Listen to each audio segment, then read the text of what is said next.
ખૂબ જ મજા આવી ગઈ. વિજ્ઞાનની ચોપડીમાં તો આપણે જોતા હતા કે આ બધું આવે હોય, પણ ખરેખર આજે રૂબરૂ જોયું ને છોકરાઓની ભાષામાં આ રીતના આ પ્રોજેક્ટ આ રીતના આમ એટલી મજા આવી કે એના પાછળ સાહેબોનો અને વિદ્યાર્થીઓ જે પ્રોત્સાહન જોયે ને ખરેખર ખૂબ જ મજા આવી ગઈ આજના પ્રોગ્રામમાં. વિદ્યાર્થીઓએ ખૂબ મહેનત કરી છે અને જે પ્રોજેક્ટ બનાવ્યા છે તેમાં પણ ખૂબ જ મહેનત કરી છે. અહીંયા આ પ્રોજેક્ટમાં મારો ધોરણ 5નો અભ્યાસ કરતો નૈતિક શર્મા તેને પણ ભાગ લીધેલ છે. એને પણ ખૂબ મહેનત કરી છે અને આ સ્કૂલ વિશે હું કહું તો આ સ્કૂલનું ભણતર ખૂબ જ સારું છે. અહીંયા મારી દીકરી પણ અભ્યાસ કરી ચૂકી છે અને એ હંમેશા આ સ્કૂલ વિશે વાત કરે છે અને યાદ કરે છે કે કાશ આ સ્કૂલ આગળ હોત તો આ સ્કૂલ છોડીને ક્યારેય ના જતી. બસ થેન્ક યુ.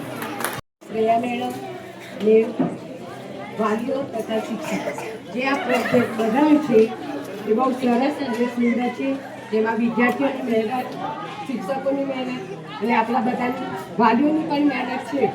થોડી કરી તો વાલીઓની પણ મહેનત કરી પણ છોકરું કહેશે કે મારે આ બનાવવું છે આ બનાવવું છે તો થોડું એ જ લાગતું નથી કે આ બેને શું આપી દીધું.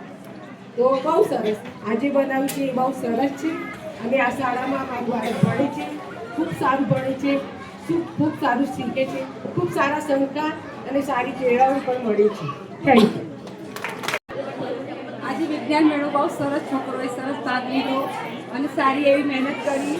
અમે ઘરે પણ કરી, મમ્મી પપ્પાને કરી અને વાલીને અને શિક્ષકોને પણ કરી. સરસ. આજે મારી સના કશિશનું છેલ્લું વર્ષ છે. મને બહુ દુઃખ થાય છે આ સ્કૂલ છોડીને, પણ મને એવો વિશ્વાસ છે કે મારી સના કશિશ કોઈ જગ્યાએ પાછી પડે નહીં. Thank you. આચાર્યશ્રી, શિક્ષકો અને વાલીઓ, આજનું વિજ્ઞાન મેળાનું આયોજન ખૂબ જ સરસ રહ્યું. હું પણ આજ શાળાની ભૂતપૂર્વ વિદ્યાર્થીની છું. આજે હું જ્યાં પણ જાઉં કોઈ દિવસ પણ પાછી પડી નથી. આ શાળામાંથી એટલું બધું શીખવા મળેલું છે કે એને આજે પણ ભૂલી શકતા નથી.